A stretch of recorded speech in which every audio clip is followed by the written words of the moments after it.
This is part 2, chapter 8 of 1984. Hey man, I'm cool to lean on, but I'm not your property.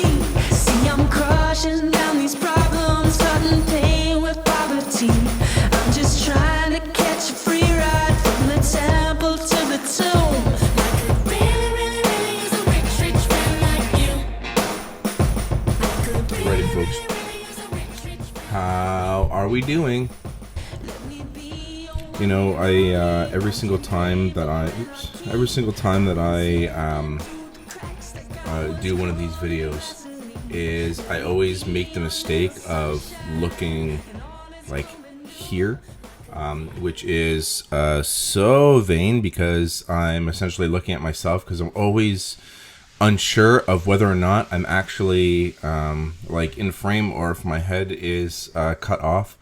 And all that, and so yeah, but the other option, of course, is to look up here, is to look a little bit higher into the actual camera itself, so it looks like I'm looking right at you.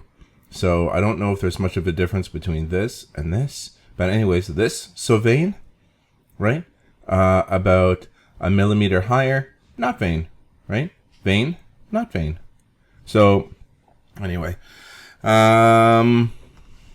it's fine. It's all good. So, and one thing I noticed too that gets picked up, and it trips me out every single time that I do a video, is that if I move a little bit, the lighting changes in the video, and it drives me blood red mad, and I don't know why that is. So now I feel like I have to stay in one spot. But anyway,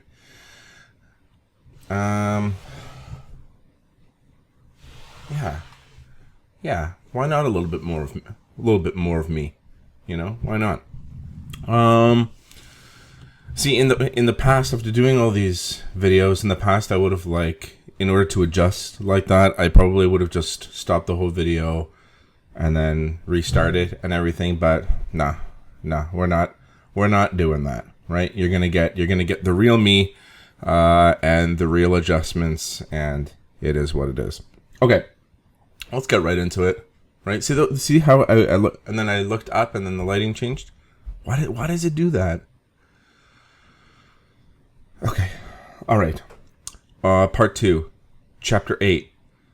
I think it's really important for us to talk about what happened in part 2, chapter 6, in case you don't remember.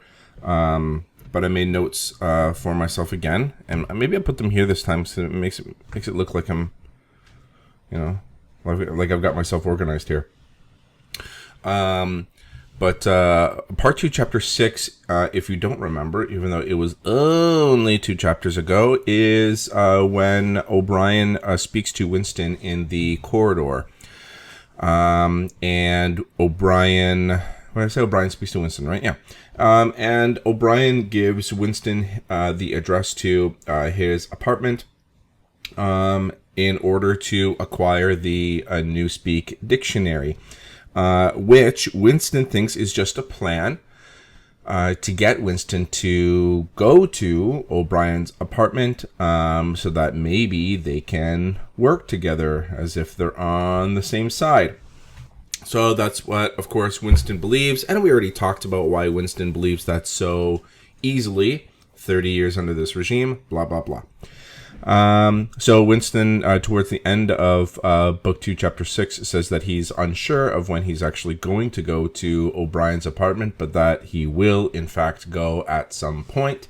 And here we are. So 2 chapters later, he is going to go to O'Brien's apartment. So it's a big risk going to O'Brien's place. Especially with the mentality that this is all just one big ruse, one big, plot, just to get Winston to his apartment so that they can work together. But, as I keep repeating over and over again, 30 years under this regime, with the heightened expectation for himself to do something, to take Big Brother down. So at some point, Winston is going to have to start to take some risks, and so he's got to do something. And so he decides to go.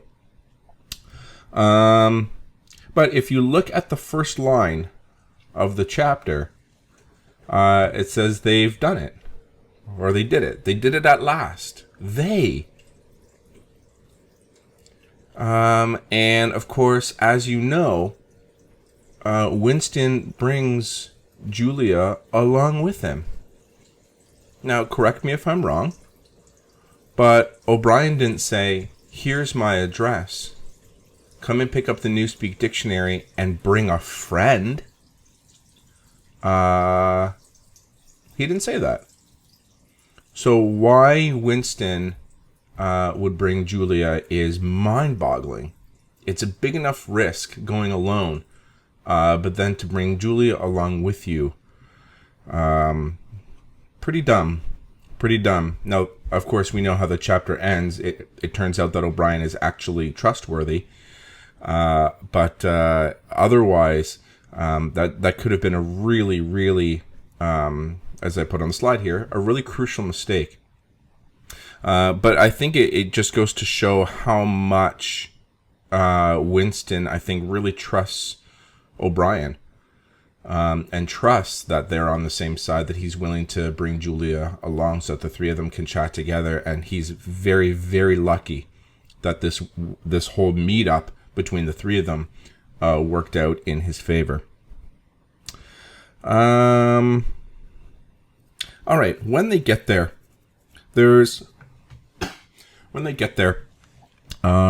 are a couple of things that you should notice right away. Two big things. Number one, the fact that O'Brien has a servant by the name of Martin. And the other thing that you should notice, of course, is just how drastically different O'Brien's apartment is described in comparison to Winston's. Winston's, of course, being grimy. He lives in an old building. It smells and so on. Yet O'Brien's apartment is very, very clean. The walls are, they're actually white. They're not covered in grime. He talks about, I think, the carpet, just how luxurious it is. So this is the indication. And I had students, of course, that asked towards the beginning of the novel. How do the inner party members live? And this is the indication that the inner party members actually live pretty lavish lifestyles and drastically different than the outer party members. So that's it for the notes that I took here. So this can go away. And as you notice on my PowerPoints, it's a short chapter, but it's just a bunch of bullet points in terms of some of the things that take place. So I'll just read them off of here and then just elaborate on whatever ones need elaboration. So if we look at bullet point number 2, it says O'Brien can turn the telescreen off, which he does just before their conversation begins. So when Martin leads them towards O'Brien, he's working away on a speak right, and he stops and makes eye contact with Winston and Julia, and he gets up and he turns the telescreen completely off, which to Julia's surprise, I think she's the one that kind of squeaks in surprise. It's either her or Winston, but one of them is incredibly surprised. If you don't really understand the significance of that, don't forget that when we were introduced to the telescreen in part 1, chapter 1, we know that Winston is only able to turn it down, but he's not able to fully turn it off. And so this is a privilege that the inner party members have, according to O'Brien. He says that they have the privilege of turning the telescreen completely off. But even O'Brien admits it's dangerous to keep it off for more than, I think he says, maybe 20 minutes, 30 minutes. So they don't really have a lot of time to speak in private. But in any case, the telescreen is off.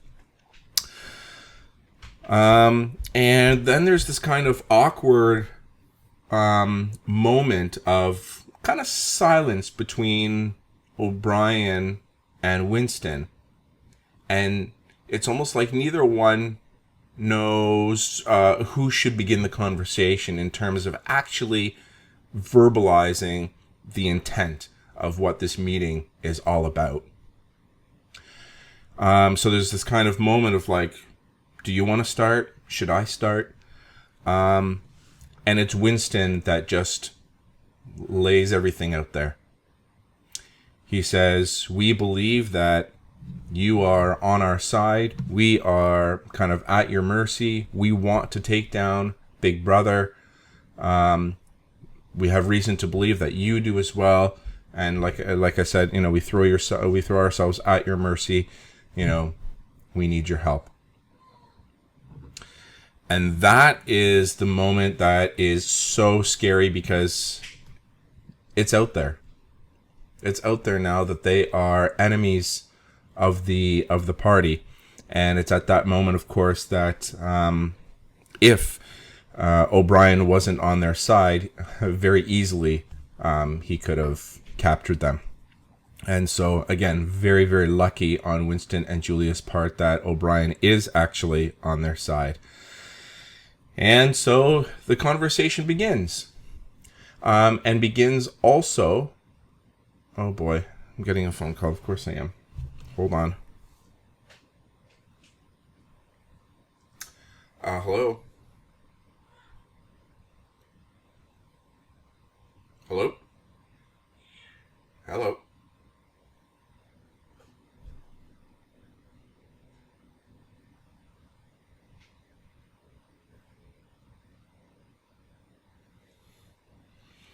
It's from my wife, and I'm really, really scared. The call, for some reason, is not going through. So I think actually for the first time, I might actually have to stop the recording and pick back up, but I really don't want to. We'll see if she comes down. We'll play a little waiting game, see if she comes down. Where was I? So the conversation can now begin. And that conversation actually takes place between four people, because there's O'Brien, there's Winston, there's Julia, and then O'Brien actually also invites his servant Martin to be part of the conversation as well. And it's not like really Martin plays that big of a role, but it's just important to know that he's contextually he's part of the conversation. So as I have there on the third let's say bullet point there, that O'Brien confirms that there is in fact a brotherhood, and that now that the four of them are kind of meeting together, is O'Brien also confirms that Winston and Julia are now a part of it. And so we now know, of course, moving forward, that the brotherhood is something that exists. Emmanuel Goldstein is leading the brotherhood, but of course, O'Brien mentions some really important things about the brotherhood, which I think is the next point here. Says Winston and Julia are told that they will only know a select few people in the brotherhood, and it keeps the entire group safe if one of them were to be arrested. And so this is just smart, of course, is so that, let's say the brotherhood is 100 people. I mean, it could be thousands, we don't know. But let's say it's 100 people. If Winston knows who the other 99 people are and he's ever captured and tortured, he can very easily just give all of the names. And so it's smart of the brotherhood, the people that are part of it, to only know kind of a handful of people, and that way, of course, if somebody is captured and tortured, they're not giving away the entire group. So it's important, and of course, it's incredibly smart as well. As you probably notice, a good chunk of the chapter is O'Brien asking, essentially Winston answering for both he and Julia, but O'Brien asking Winston a number of questions in terms of what he's willing to do in order to bring down Big Brother. And so, of course, I won't list them all off, and you can go back in the chapter and you can look. You don't have to know each and every one. You just need to know that Winston, again, speaking for both he and Julia, agreed to do a whole slew of really, really terrible things in order to bring Big Brother down. And that's everything from, I think, murder to throwing acid in a child's face to, spreading disease and things like that. and Winston and Julia are willing to do all that for the purposes of taking Big Brother down. The only one that they don't agree to, which of course is Julia, that answers no, right? That she's not willing to, that she doesn't agree to it, and it takes Winston kind of a moment to also agree to it. But they don't want to be separated from each other. So that's the only thing out of the list of things that O'Brien asks. What are you willing to do? And they're not willing to be separated from each other, and that's the only one. And O'Brien kind of says, okay, well, it's good that you're honest with me. So, you guys will be allowed to, to stay together. And he just kind of makes that known. On the next slide here, and the first point, it says O'Brien tells them that if they are caught, they will not be rescued. And so this is important because part of being part of the Brotherhood is that there's no risking the Brotherhood to save somebody. I think that's really the best way to put it, that they're not going to risk the strength of the Brotherhood to save one person that has been captured. So that's why kind of O'Brien puts it out there to say, like, if you happen to be caught, there's not going to be some big rescue effort. That's it for you. Which makes sense as well. And Winston kind of always knew that. Don't forget the idea, like, we are the dead, right? The idea that Winston and Julia know the process of being captured, tortured, and killed has already begun. It's inevitable, and it's going to happen at some point. So Winston is okay with that, with knowing that there's not going to be some big, rescue effort to save him. But O'Brien does say that in some cases, a razor blade is kind of smuggled into wherever it is that the prisoner is held, and that's obviously with the intent to kill themselves, to commit suicide before any interrogation can begin. Next, just very quickly, O'Brien also confirms the existence of Goldstein's book. This was referenced way back in part 1, chapter 1 of Goldstein's book, that is clandestinely, meaning kind of secretively, passed around between people. And Julia never really believed that such a book could exist, or that even Emmanuel Goldstein exists, or even that the Brotherhood exists. But O'Brien confirms that, yes, the book does exist, which we will talk about in an upcoming chapter. Actually, the next chapter, I'm pretty sure. And we'll talk about that. But so the book exists, and the only significant thing I think that you need to know about it is that O'Brien, he comes up with kind of a plan in order to make sure that Winston gets a copy of it so that he can read it. And so O'Brien comes up with a bit of a plan to say, okay, Winston, you're going to go to work without your briefcase, and then someone's going to tap you and say that you dropped your briefcase. And inside of this briefcase that this random person hands you, there's going to be Goldstein's book in it. And then you're going to take it and you're going to read it. And so they come up with this kind of elaborative plan in order to make sure that Winston gets a copy of Goldstein's book. And this plan actually does end up happening in the next chapter. So that's all you need to know about that for now. And then as they kind of close off their conversation, O'Brien actually asks Julia to leave, so that Winston and Julia are leaving at 2 different times. So Julia leaves. It's now just Winston and O'Brien, and O'Brien asks if Winston kind of has any last questions or anything like that. And it's kind of the neat kind of thing about what happens towards the end of this chapter is that dream number 1 comes true. O'Brien says to Winston, we'll meet again if we shall meet again. And Winston says, in the place where there is no darkness. And without hesitation, O'Brien says, yes, in the place where there is no darkness. And just kind of confirms that for him. The exact same phrasing from dream number 1. So that was kind of interesting. No hesitation. O'Brien seemed to already kind of know what Winston was talking about, even though this happened in a dream. So there you go. So we'll see, what the significance of that actually is, and if that ever sort of comes to fruition. And I think the last thing I wanted to talk about is just O'Brien completing the last line of that oranges and lemons rhyme.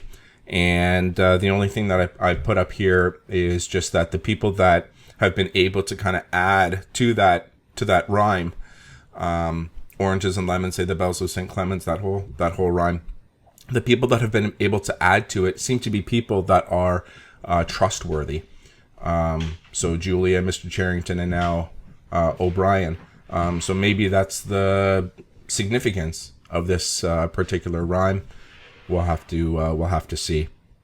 So I want to say that that's it. The only other thing that really comes to mind, and it's just something really, really minor, but I bet I would probably get a couple of questions about it, is what is the white tablet that O'Brien gives to Winston, and I think also gives to Julia as well. And that's just a mint. They've been enjoying good cigarettes. They've been enjoying good wine.